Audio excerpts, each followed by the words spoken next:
Olá, vamos para mais uma videoaula. Nós vamos falar sobre o filtro, tá? Também chamado de filtrar. Ele, para poder funcionar, a tabelinha também precisa estar estruturada, ou seja, você precisa ter todas as colunas com nomes diferentes e também os dados para baixo. São colunas bidimensionais, linha e coluna. Para poder usar o filtro, você tem dois lugares que você pode clicar. Aqui na página inicial, você pode vir aqui em classificar e filtrar, e aqui nós temos a opção de filtro. Ou você também poderia apertar o Ctrl Shift L. Ele também aparece aqui em dados e filtro, tá? Ele é um botãozinho que você liga e desliga, ó, tá vendo? Eu liguei o filtro, se eu apertar de novo, desliguei o filtro. Ou se eu der o Ctrl Shift L, ó, ele funciona, mas somente dentro da tabelinha estruturada. E ele funciona da seguinte forma: imagina essa nossa tabela aqui, eu tenho aqui alguns valores, eu tenho a coluna de total, aqui embaixo, ó, eu tenho o total geral dessa coluna, tem uma fórmula aqui, ó, chamada soma, que ele está somando tudo isso aqui. Repara que eu pulei uma linha aqui, tá? Estrategicamente eu pulei uma linha, porque se eu deixar aqui a soma, para este caso, para esse exercício aqui, e o filtro ele vai incluir também a soma dentro do filtro, e aí vai desaparecer. Então eu não quero que aconteça isso, então eu já pulei uma linha de propósito aqui. Como é que funciona? Eu venho aqui em qualquer dessas colunas, tá? Que tem essa marcaçãozinha, eu escolho como é que eu quero. Normalmente, nós utilizamos esse aqui de baixo. Você desmarca ele e marca o que você quiser, tá? No caso aqui, eu peguei o açougue.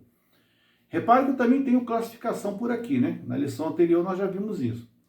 Eu também poderia, se eu tivesse com uma planilha colorida, eu poderia destacar algumas cores utilizando esse comando aqui. Como eu não tenho nenhuma cor, né? Então eu não posso utilizar.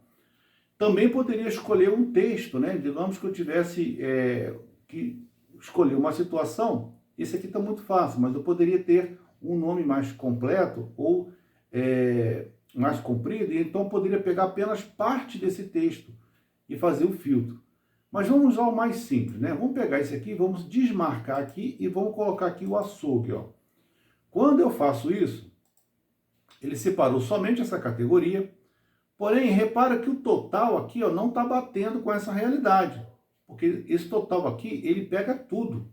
Ele não considera o filtro. Se você selecionar esse intervalo aqui, ó, e vier aqui embaixo, que eu já mostrei para vocês como é que você faz isso, tá vendo que a soma está dando 546? Então esse total aqui está errado. Tá? Se você tiver com esse problema, tá, o que você pode fazer? Você pode substituir esta soma aqui por uma outra função, que é o chamado subtotal. O subtotal, ele é uma função que nós vamos ver mais para frente, porque ele tem vários recursos. Mas eu vou aproveitar a oportunidade que nós já estamos aqui e vou substituir esta célula aqui, essa função, pela subtotal. Mas antes eu vou voltar à situação anterior. Vou limpar o filtro, eu posso limpar por aqui, e vou aqui trocar pelo subtotal.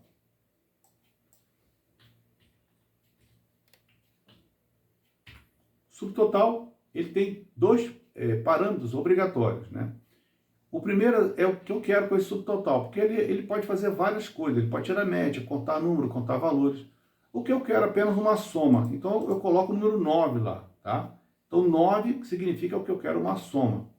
Depois eu tenho aqui o ponto e vírgula, e agora sim, eu vou colocar qual é o intervalo. Então eu quero que ele some este intervalo aqui. Só isso. Então está dando o mesmo 943, só que agora quando eu uso o filtro, o mesmo açougue, ó, 546. Vou mudar aqui, ó. Em vez de açougue, eu vou botar aqui hortifruti. Ó, 81. Ou seja, ele ficou um pouco mais inteligente. Eu poderia ter mais opções, ó. 2 opções ali, ó. Tá vendo? E assim por diante. Ok? Vejo vocês na próxima aula.